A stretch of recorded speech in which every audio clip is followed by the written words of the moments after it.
இன்றே டவுன்லோட் செய்து உங்கள் ஃபேவரட் ஷோக்களை என்ஜாய் பண்ணுங்க. அம்பிகா அம்மா பையன் வந்திருக்காரு போல. கார் சத்தம் கேக்குது.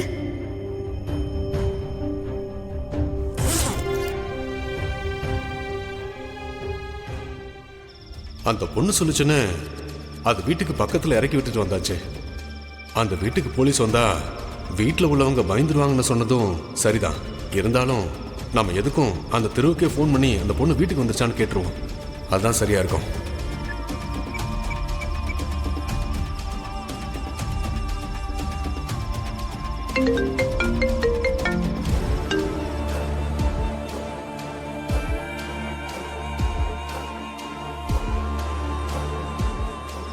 என்ன இன்ஸ்பெக்டர் கூப்பிடுறாரு?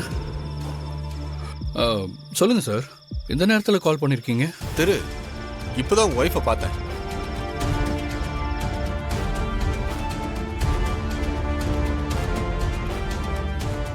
அந்த பொண்ணு நடந்த எல்லா விஷயத்தையும் ஒண்ணு விடாம என்கிட்ட தெளிவா சொல்லிருச்சு. அது சரி, அவங்க வீட்டுக்கு வந்துட்டாங்களா? என்ன சார் சொல்றீங்க? என் ஒய்ஃபை பாத்தீங்களா? ஆமாங்க, நான் தான் கொண்டு வந்து உங்க வீட்டு வாசல்ல இறக்கி விட்டேன். என் வீட்டு முன்னாடி இறக்கி விட்டீங்களா? நீங்க என்ன சொல்றீங்கன்னு எனக்கு புரியல. ஆமாங்க சார், ப்ளீஸ் கொஞ்சம் புரியுற மாதிரி சொல்லுங்க. கொஞ்ச நேரத்துக்கு முன்னாடி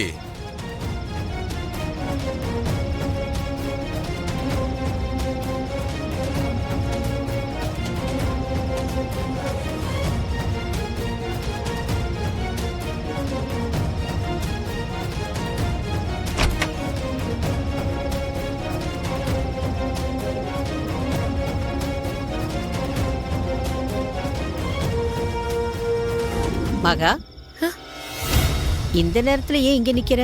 பாட்டி, அம்பிகா அம்மா மகன் வந்திருக்காரு. கார் சத்தம் கேட்டுச்சு, அதான் கதவை திறக்கிறதுக்காக வந்தேன். அவரு ரொம்ப நேரமா போன் பேசிட்டே இருக்காரு, அதான் இங்கேயே நின்னுட்டேன். சரி, நீ போ, நான் பாத்துக்கிறேன். சரிங்க பாட்டி.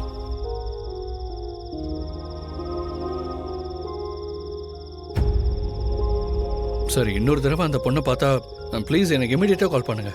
சரிப்பா, கண்டிப்பா சொல்றேன். திரு, இங்க வாப்பா.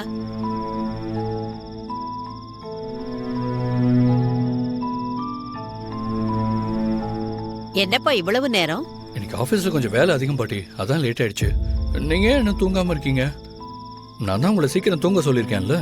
என்னப்பா பண்றது திரு, படுத்து பார்த்தேன், தூக்கமே வரல. பாட்டி சரி, நீங்க போய் படுங்க, எனக்கு கொஞ்சம் வேலை இருக்கு, நான் வந்துடுறேன். எங்கப்பா போற? அது பக்கத்துல தான் பாட்டி, நான் வந்துடுறேன், நீங்க படுங்க. சரிப்பா, சீக்கிரமா வந்துரு. சரியா? பத்ரம். இப்ப யாரு காலிங் பெல் அடிக்கிறது? மறுபடியும் அந்த பொண்ணு தானா? வணக்கங்க. உனக்கு என்னப்பா வேணும்?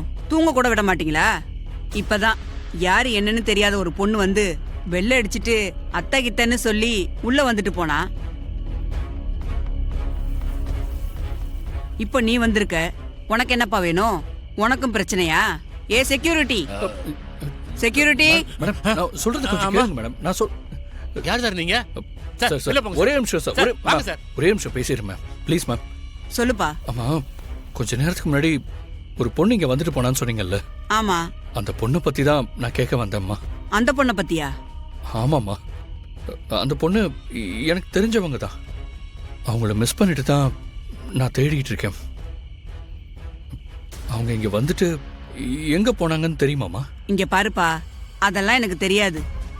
அந்த பொண்ணு வந்துச்சு, ஏதோ பிரச்சனை, கொஞ்ச நேரத்துல இங்க இருந்து போயிடுவேன்னு சொல்லிட்டு போயிடுச்சுப்பா. ஏன்பா, இப்ப மணி என்ன ஆகுது? ஒருத்தர் வீட்டை தட்டி விசாரிக்கிற நேரமா இது? தயவு செஞ்சு தூக்கத்தை கெடுக்காம போப்பா. ஆமா ஆமா ஆமா, ஒரு நிமிஷம். சாரிம்மா, உங்க நிலைமை எனக்கு புரியுது, தப்புதான். ஆனா என் சூழ்நிலை அப்படி, அதனாலதான் லேட் நைட்டுன்னு தெரிஞ்சும் கூட உங்களை தொந்தரவு பண்ண வேண்டியதா போச்சு.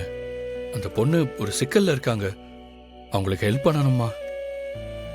எனக்கு அந்த பொண்ணை பத்தி வேற எதுவும் தெரியலையேப்பா. நான் ஏற்கனவே சொன்னதுதான். வந்தா பிரச்சனைன்னு சொன்னா, அப்புறம் அவளே கிளம்பி போயிட்டா. அப்ப லக்ஷ்மி இந்த வீட்டுக்குள்ள வந்து அவ வீடு மாதிரி காட்டி இன்ஸ்பெக்டரை ஏமாத்திருக்கா. அவர் கிளம்பி போனதும் இங்கிருந்து எங்கேயோ போயிட்டா. ஏன் லக்ஷ்மி இப்படி பண்ற? இந்த நடுராத்திரியில எங்க போன, எங்கிருந்து வந்த, எதுவுமே தெரியாம நான் உன்னை தேடிக்கிட்டு இருக்கேன். நீ இப்படி நடந்துக்கிறதால எனக்கு ரொம்ப குற்ற உணர்வா இருக்கு. ஸ்ரீ இப்போ நார்மல் ஆயிட்டாளா?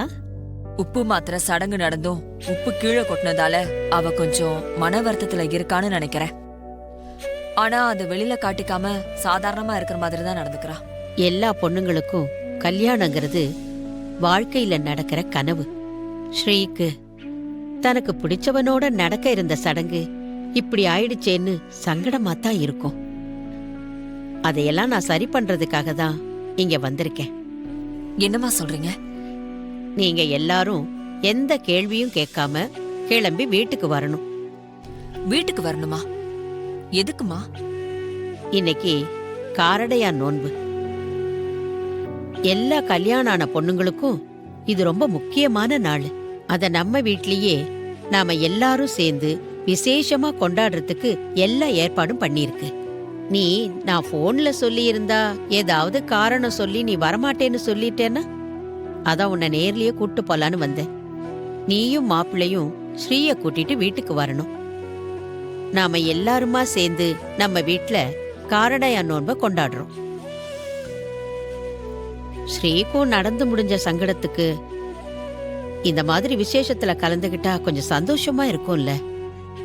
அது மட்டும் இல்ல, வருஷா வருஷமா இந்த நோன்புக்கு ஏத்துற விளக்க இப்ப வரைக்கும் நான் தான் ஏத்திட்டு இருக்கேன்.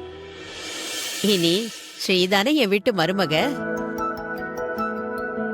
சொல்லப்போனா நான் அம்பிகாவுக்கு கூட அந்த உரிமையை கொடுக்கவே இல்லை. திருவ கல்யாணம் பண்ணிக்க போற பொண்ணுக்கு தான் அந்த உரிமைன்னு இவ்வளவு நாளும் நான் காத்துக்கிட்டு இருந்தேன். இப்பதான் என் பேத்தி ஸ்ரீ வந்துட்டால, உன்னை பார்க்காம இருக்க முடியல ஸ்ரீ. அதான் உன்னை பார்த்துட்டு அப்படியே கையோட உன்னை வீட்டுக்கு கூட்டிட்டு போலான்னு வந்திருக்கேன். இன்னைக்கு பாட்டி வீட்ல காரடையா நோம்பு கொண்டாடுறாங்க. நம்மள கூட்டிட்டு போறதுக்காக தான் பாட்டி வந்திருக்காங்க. காஞ்சனா, எனக்கு என் பேத்தி ஸ்ரீய இன்னைக்கு புடவை கட்டி பார்க்கணும்னு ஆசையா இருக்கு. ஸ்ரீ, இந்த பாட்டிக்காக புடவை கட்டிட்டு வர முடியுமா? பாட்டி, இப்ப என்ன உங்களுக்கு நான் புடவை கட்டிக்கணும் அவ்வளவுதானே? கட்டிட்டா போச்சு. என்ன சொல்லுங்க. மாப்பிள்ள, இன்னைக்கு எங்க வீட்ல காரடையா நோன்பு வச்சிருக்கோம். நீங்க எல்லாரும் கிளம்பி வந்துருங்க. இன்னைக்கு என் பேத்தி தான் காரடையா நோன்புக்கு எங்க வீட்ல இல்ல அவ வீட்ல விளக்கேத்த போறா. அம்மாவும் பொண்ணு எங்க வர சொல்றாங்களோ அங்க வரதானே என்னோட வேலை. நாங்க வந்துடுறோம் அத்தை. அங்க மயில் காவேரி எல்லாரும் நோன்புக்கு எல்லா ஏற்பாடும் பண்ணிட்டு இருக்காங்க. நானும் கிளம்புறேன். நீங்க எல்லாம் வந்துருங்க. சரிங்க அத்தை.